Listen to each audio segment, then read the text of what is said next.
College football season is back, and the season kicks off in Ireland with Bill Belichick leading his Tar Heels against the Horned Frogs of Texas Christian University. North Dakota State makes the leap from the FCS to the FBS, and the Fargo Dome will be rocking when they host the Jacksonville State Gamecocks. But have the odds makers made a mistake by favoring the Bison in their first ever FBS contest? And with high expectations, the Virginia Cavaliers look to get revenge against the NC State Wolfpack, this time at home. We'll break down all of this and more on this episode of The Jungle. Greetings, everybody. Welcome back to the show. Hey, welcome to college football season in general. And if you're joining us for the first time, I welcome you to The Jungle. My government name is Patrick. I go by Silverback or SB if you're into the whole brevity thing. I handicap and produce daily YouTube videos, college football, NFL, MLB, college basketball, and the NBA, so make sure you're subbed up to the channel. Always treat the videos like a menu. Take what you want and leave what you don't. I'm not going to get every single game right. Nobody does. The best in the world hits 60%, if that. What I do is provide daily professional handicapping angles and edges to help you formulate your own opinions, to make your own bets, or tail mine. I don't bet every single game. I bet roughly 3 to 5 plays per day, depending on the slate. If you want to roll with me and bet what I'm betting, you can do that in a variety of ways. You can become a member, and as a member, get my full betting card for every sport sent to your phone every single morning, along with access to our members-only Discord. You could also purchase the entire college football season for just $225, or all my premium plays for college and the NFL for just $299. If you'd like just my full betting card for a single day, so everything that I bet personally on Saturday, August 29th for just $15. Some of those plays are in the video, some may not be. Or if you'd like just my favorite single bet of the day, you can have that for $5. It's in the game between the Hawaii Rainbows and the Stanford Cardinal. Go to silverbackjungle.com to view all of these options, or click the link in the comments section to get you there faster. Leading us off is North Carolina and TCU in Dublin, Ireland. North Carolina catching 7.5 points. First, let's look at the preseason AP rankings, and I don't pay much attention to them, but it's important for you just to understand how these teams are perceived to begin the year. I pay more attention to the line makers. Neither's top 25. TCU comes in ranked 34th nationally, much higher than North Carolina. But North Carolina is a team expected and identified to improve significantly. But the expectation edge where people perceive these teams goes to TCU. Looking at the quarterbacks, North Carolina has brought in veteran Billy Edwards, who's kicked around from Power 4 school to Power 4 school. He's a sixth-year player. Injuries wiped out his 2025 season at Wisconsin, but his last full season as a starter, 2024 in Maryland. He brings experience to the offense. TCU has a new quarterback as well. They brought in Harvard transfer Jaden Craig. Craig had excellent production at Harvard, very productive. 5,299 yards last season, 48 touchdowns, and 10 interceptions, but it did come at the FCS level. We have seen recently, however, very productive FCS quarterbacks come into the FBS surrounded by strong pieces and have incredible success. Cam Ward, for example, Trinidad Chambliss. But because of the experience at the FBS level and the FBS competition, I give the slight quarterback edge here to North Carolina. TCU returns 9 starters, 4 on offense, 5 on defense. North Carolina returns a total of 5, 2 offensively and 3 defensively. TCU returns 45% of overall snaps, which is 47% in the 47th best in the FBS. North Carolina returning just 29% of snaps, 1/12th in FBS. That edge goes to TCU. Offensively, last season, TCU was the much superior offense, averaging over 11 points per game more and 150 yards more than North Carolina. But North Carolina did replace offensive coordinator Fred Kitchens with Bobby Petrino, and Petrino is expected to improve UNC's offense drastically. That's what he's known for. That's what he does, and he's got an experienced quarterback to work with. TCU also changed offensive coordinators, bringing in Gordon Samus from UConn, who really turned the Huskies' offense around last year. We haven't seen these offenses run yet, but based on last season, we're giving the edge here to TCU. North Carolina holds the defensive advantage. That's one area that they can point to last season in which they really excelled. North Carolina was top 25 in both sacks and yards per play allowed. TCU was strong against the run, but allowed 246 yards through the air, which was ranked 116th in the FBS. Head coaching's our last handicap to look at here. And Sonny Dykes enters his fifth year at TCU with a 36-17 record and a national championship appearance. Didn't go well for him, but he got there. And we have to separate the NFL Bill Belichick from the college football Bill Belichick. And the college football Bill Belichick has a record of 4-8. TCU holds the head coaching advantage. My handicap suggests that TCU is the better team, and I believe that they are. But are they more than a touchdown better on a neutral field, overseas, with nothing to go by yet this season, and a ton of newness on both teams? Historically, this opening game in Ireland has been good to underdogs. The underdog has covered 7 out of 10. Northwestern won as an outright underdog of 11 points in 2022. Georgia Tech won outright in 2024 when they were 10.5-point underdog. And last year we saw Iowa State beat Kansas straight up, and they were a 3.5-point underdog as well. We don't know how an FCS quarterback is going to handle a swarming defense like North Carolina in his first FBS game overseas, national TV. We don't know. UNC wasn't good last year, but they covered their end of this number, plus 7.5 in 58% of their games. TCU was good, and they covered their end of this number, minus 7.5 in just 38% of games. With so many unknowns, I find it difficult to lay more than a touchdown on a neutral field overseas on opening day. Give me the Tar Heels plus 7.5. NC State catching 5.5 at Virginia, taking on the Cavaliers. Preseason expectations pretty similar for the two teams. Neither team ranked in the top 25 AP, but the official ACC media poll, Virginia was 6th and North Carolina State was 7th, separated by just 7 points of 3,900. NC State has a significant quarterback advantage with returning starter C.J. Bailey. Bailey is a dual-threat quarterback who doesn't just rely on his legs. He had 150.7 passer efficiency rating last year and received 15 preseason ACC votes for Player of the Year, 4th most in the conference. He knows the system, and he beat this Virginia team last year 35-31, and Virginia was defensively strong. Virginia's starting quarterback is Missouri transfer Bo Pribula.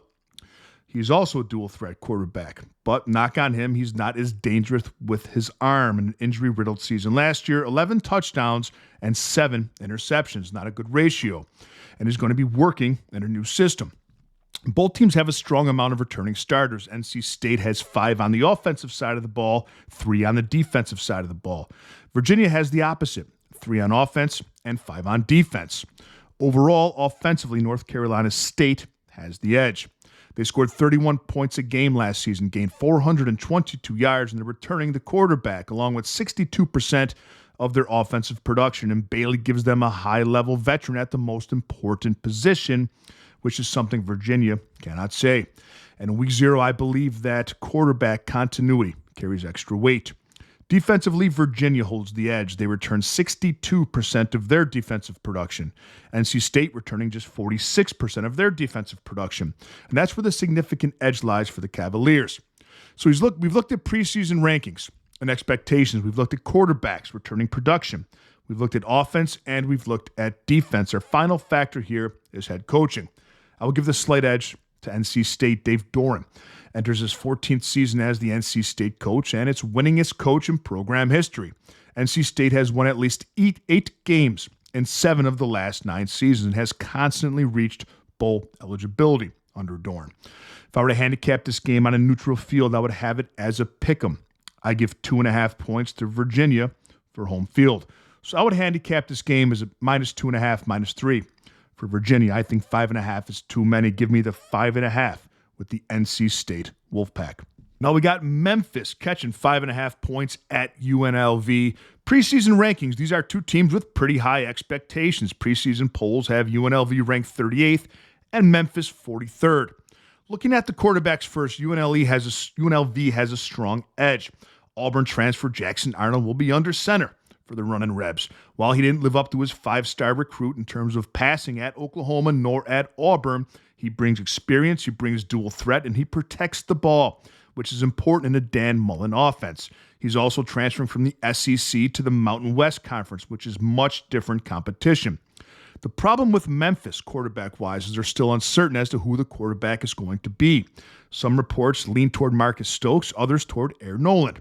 Head coach Charles Huff hasn't made that decision yet. In my opinion, if Huff has two quarterbacks, he has no quarterbacks. UNLV is returning 7 starters, 3 on offense, 4 on defense. Memphis returns a total of 1. Charles Huff has brought a lot of players with him from Southern Mississippi. A total of 71 new players, and essentially an entire new lineup has been constructed. That's a huge problem in the first game of the season. Looking at the offenses, UNLV holds the edge. They were dominant last year offensively in the Mountain West, averaging 34.1 points and 446 yards per game. And they have enough returning continuity at the skill positions with running back Jaden Thomas and wide receiver Tayshawn Lyons. Defensively, I give this slight edge to Memphis. UNLV should be better this year defensively than last season, but Charles Huff, the defensive players that fouled him from Southern Miss are strong pieces and familiar with his system. Head coaching-wise, we're giving the edge to UNLV. I like Charles Huff. I like what he did at Marshall. I like what he did at Southern Miss. But this is his first game in year 1 at Memphis with a new staff, a new quarterback, essentially new offense, new defense, and more than 70 newcomers. Dan Mullen went 10-4 his first year at UNLV, took them to a Mountain West championship game. And now enters year 2 with his system already installed. I have this number closer to 6.5 or 7. Give me the running Rebs minus the 5.5. Hawaii at Stanford is my favorite play of the day. It's called my $5 favorite. If you'd like that play, go to silverbackjungle.com or click the link in the comments section. It's yours for just $5. Jacksonville State plus 6.5 at North Dakota State. Let's take a look. North Dakota State favored in their first ever FBS game, making the leap from the FCS. Starting with preseason expectations, although they have not played one FBS game officially as a member, North Dakota State is ranked 72 and the Jacksonville State Gamecocks ranked 96. North Dakota State being treated immediately as a legitimate Mountain West contender. Looking at the quarterbacks, I give the edge to Caden Creel in Jacksonville State, mainly because of experience, and he's a dual-threat quarterback. He did not have strong passing numbers, but he had 1,075 rushing yards last year. And although not a strong suit, he can put the ball in the air when he has to. North Dakota State lost signal caller Cole Payton, so they're turning to senior Nathan Hayes. Hayes threw only 44 passes in all of last season, and I value enormously experience at the quarterback position when handicapping week 0. Jacksonville State holds a slight edge in returning production, returning around 65% of last year's production, most importantly, as we discussed, at the quarterback position. Offensively, overall, it gets interesting. Jacksonville State was extremely run-heavy last season.